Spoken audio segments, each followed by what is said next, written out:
Jammu Kashmir bank ने अपने उन 2800 एम्प्लॉयज़ की सैलरी रिलीज़ कर दी है। मैं आपको ये भी बता दूं कि ये सैलरीज जो है वो जून महीने से रोकी गई थी। जून महीने से उन एम्प्लॉयज़ को सैलरी नहीं मिली थी और ये वो एम्प्लॉयज़ हैं जो जिनमें बैंकिंग एसोसिएट्स भी हैं और सबॉर्डिनेट स्टाफ भी है।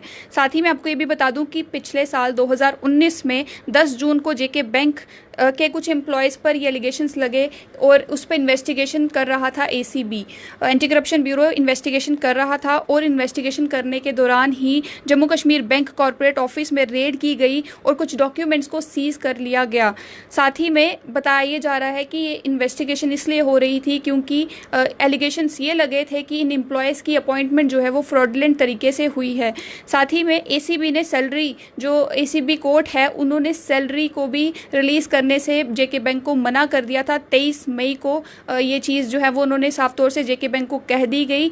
और साथ ही में 2010 से जो एम्प्लॉयज़ अपॉइंटेड हैं जेके बैंक में, उनके ये कुछ 2800 एम्प्लॉयज़ जो हैं ये 2010 से रिक्रूटेड हैं और इनकी सैलरीज़ को रिलीज़ करने के लिए मना किया गया था। जेके बैंक को डायरेक्शंस दी गई थी, लेकिन अब जेके बैंक ने ये सैलरीज़ जो हैं उन 2800 एम्प्लॉयज़ को दे दी हैं। साथ ही मैं ये बता दूं कि जेके बैंक एम्प्लॉयज़ यूनियन ने भी अप्रोच किया था एंटी करप्शन ब्यूरो के जो कोर्ट है उनको, ताकि जो सीज़ किए गए थे डॉक्यूमेंट्स, जो फाइल्स या डॉक्यूमेंट जो सीज़ किए गए थे, रिकॉर्डेड डाटा जो सीज़ किया गया था, उनकी फ़ोटो कॉपीज़ एटलीस्ट उन्हें मिल जाएं, ताकि अगर कोई काम पड़े तो वो फ़ोटो कॉपीज़ का इस्तेमाल कर सके। लेकिन जो कोर्ट है उन्होंने साफ तौर से ये भी कहा, ट्रायल कोर्ट ने बैंक की इस एप्लीकेशन को कंसीडर करते हुए ये कहा कि बैंक जो है वो ज़ेरॉक्स रिकॉर्ड को स्ट्रिक्टली यूज़ करे डिपार्टमेंटल एक्शन के लिए, और साथ ही में इन रिकॉर्ड्स को इलीगल अपॉइंटीज की सैलरी या इंक्रीमेंट या फिर एपीआर की रिकॉर्डिंग के लिए इस्तेमाल ना करे।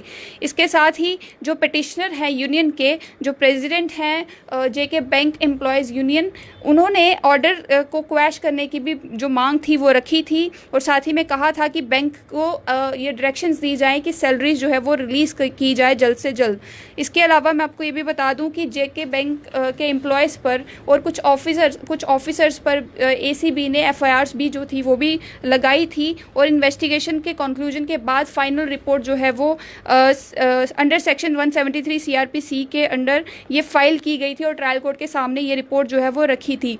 डायरेक्शन जो है सैलरीज को बंद करने की डायरेक्शन जो है वो ट्रायल कोर्ट ने पास की थी। ट्रायल कोर्ट के स्पेशल जज एंटी करप्शन श्रीनगर ने 23 मई को ये डायरेक्शंस जो है वो पास की गई थी और जबकि एप्लीकेशन जो है वो सबमिट करवा दी गई थी यूनियन के द्वारा, जेके बैंक एम्प्लॉयज़ यूनियन के द्वारा, कि ये जो फाइल्स और डॉक्यूमेंट्स हैं उनको जो है वो दिया जाए, उनकी ज़ेरॉक्स कॉपी, उनकी फ़ोटो कॉपीज़ जो है वो दी जाएँ। उसके अलावा आपको ये भी बता दूँ कि एंटी करप्शन ब्यूरो ने रेड की थी जम्मू कश्मीर कॉर्पोरेट ऑफिस में और कुछ एम्प्लॉयज़ के डॉक्यूमेंट्स जो हैं वो सीज़ किए। उसी के साथ जेके बैंक एम्प्लॉयज़ यूनियन के जो प्रेसिडेंट हैं उन्होंने भी कहा कि इस ऑर्डर को क्वैश कर दिया जाए। साथ ही में इन एम्प्लॉयज़ की सैलरी को रोकने के लिए डायरेक्शंस जो हैं वो स्पेशल जज एंटी करप्शन श्रीनगर ने दी थी। इसी के चलते जेके बैंक एम्प्लॉयज़ के यूनियन ने हाई कोर्ट में भी अप्रोच किया था। तो फिलहाल आज से मैं आपको बता दूं कि जेके बैंक ने अपने सभी जो ये 2800 एम्प्लॉयज़ हैं, जिनमें बैंकिंग एसोसिएट्स भी हैं और जिनमें स्टाफ सबॉर्डिनेट भी है, उनकी सैलरीज को रिलीज़ कर दिया है। तो फिलहाल इस छोटी सी अपडेट से मुझे दीजिए इजाज़त। देखते रहें स्ट्रेट लाइन न्यूज़।